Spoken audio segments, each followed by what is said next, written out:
Wednesday, the 5th of May, and today I'm going to be talking about communication. Communication. It comes in all forms, shapes, sizes, so much, and our whole world depends on communication. But let's be honest, communication can be tricky. It really, really can. You can say something with the very best intentions, and unfortunately, the person hearing it doesn't hear it quite the way you meant it to be said. And then that can cause a problem. Now, I think we've either done that or we've heard it that way, and then wires get crossed. So language can be challenging. Let's be honest, it really can. And it's bad enough when the language is straightforward. But what happens when we intentionally play with words to take on new meanings? Have you ever heard people laugh at a joke and not understood what was funny about it and wondered what you'd actually missed? Well, I've done that, definitely. Have you ever laughed at a joke and tried, and probably unsuccessfully, to explain the joke to someone who didn't get it? Because it's really hard to do that as well. The reason I'm bringing all of this up is because many of you will know it was Billy's birthday towards the end of April, and he received this birthday card. My big sister, Sandra, sent it to him, and it says, "As you're mad about football," I was going to stop it, "as you're mad," but I thought I better not. "As you're mad about football, I thought you might like to know the difference between what commentators say and what they actually mean." So we have a commentator with a microphone. So here we go. This is the commentator speaking. "A competitive player if I've ever seen one." What he actually meant? He's a real dirty player. Commentator. "A real seasoned player coming onto the pitch." What did he mean? He's old and he's past it. "What a loyal club player." What did he mean? Nobody else is going to have him. "He's very economical with the ball." What did that mean? He never gets near it. "And the great Welsh international." Well, his parents visited Cardiff once. If the commentator said, "this historic ground," what he's really meaning is, "this old run-down dump." Another one is, "he's like a jigsaw." And what he meant? He falls to pieces in the box. Highly talented but temperamental. He's a right nutter. He's definitely a player with flair. He's nothing but a show-off.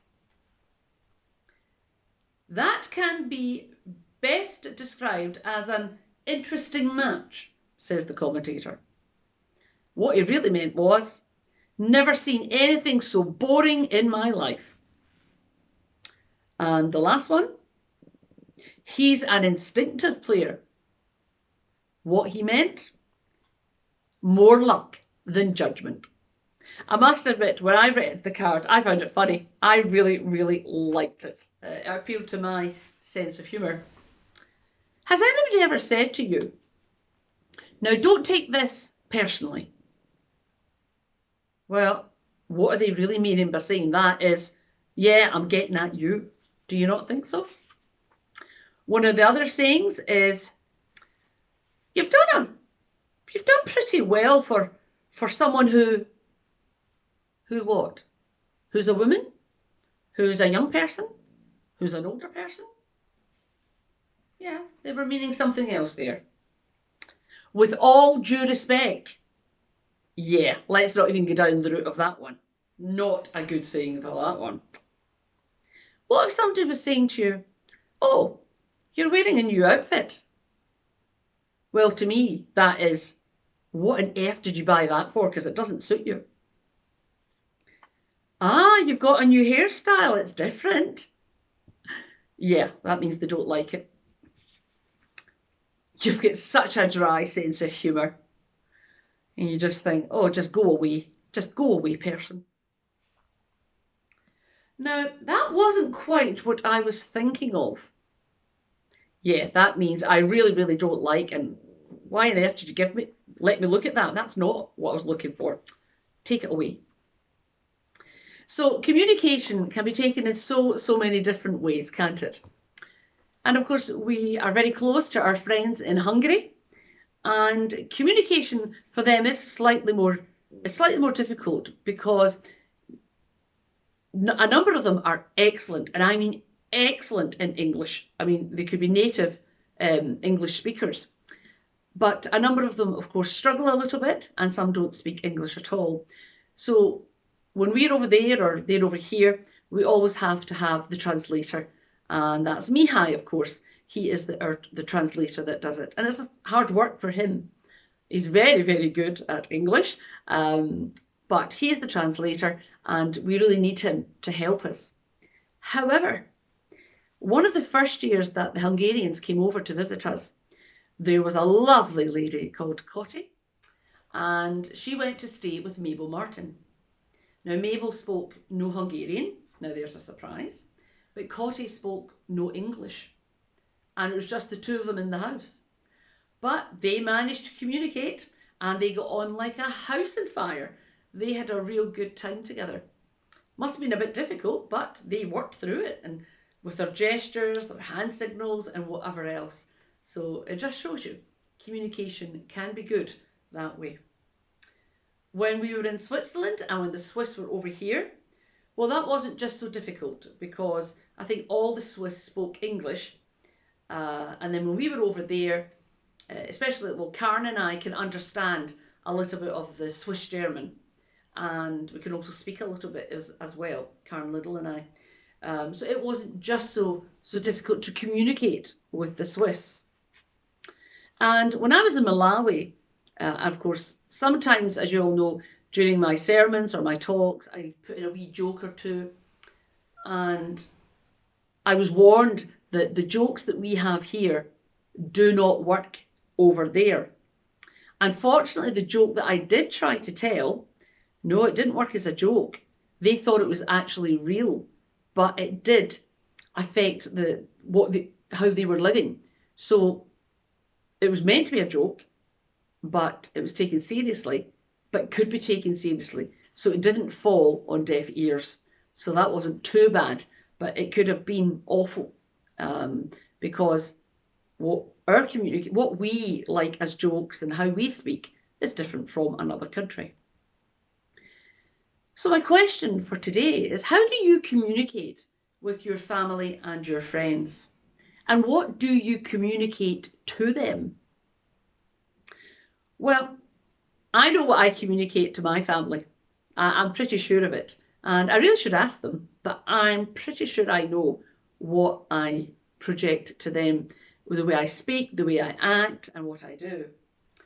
The phrase Miss Goody Two Shoes, that comes to mind. Snob shopper, that comes to mind. But I also think what would come to my family's mind is loving, giving, and a woman of faith. I think that's probably how my family would describe me. But I'm going to ask them now that I've brought that up. Maybe I should have asked them before I did this video. What do we communicate to the world about our lives that we have, our lives of faith? Because faith is intertwined in everything we do in this life. So how do we communicate that to the world, especially verbally? So, are you ever rude to someone? Maybe not intentionally, but it does come out. Or maybe you just don't realise that's the way you're speaking. Have you ever spoken harshly to someone? Have you ever walked past someone in the street without saying hello to them? Someone that you knew? Have you ever spoken ill of anyone? Have you ever criticised another person face to face or behind their back to others. Sometimes our emotions take over, and sometimes we just speak without really thinking, and we're all guilty of it. And that is why people outside the church sometimes say that people who go to church are nothing but hypocrites. I hear that a lot. But we all know, as people of faith, that we're not perfect. Nobody is. And when we recognise we have done something wrong, like speak ill of someone, or speak behind their back, or whatever it is, then we take it to the Lord. We take it to the Lord in prayer, and in that prayer we ask for forgiveness. We also, if it's been face to face with someone, I would hope and pray that most times, most occasions, that you would say sorry. Maybe if you met them later on or whatever, because emotions can run high. But that's what we do as people of faith.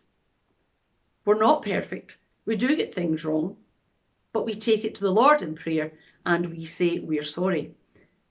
But we need to learn from those mistakes so that we don't do them again. And I'm including myself in all of this as well. So, communication can be easy. Communication can be difficult. And communication can be dangerous. So, this coming week, how are you going to interact with family and friends, even when your emotions can get out of control? God bless everyone.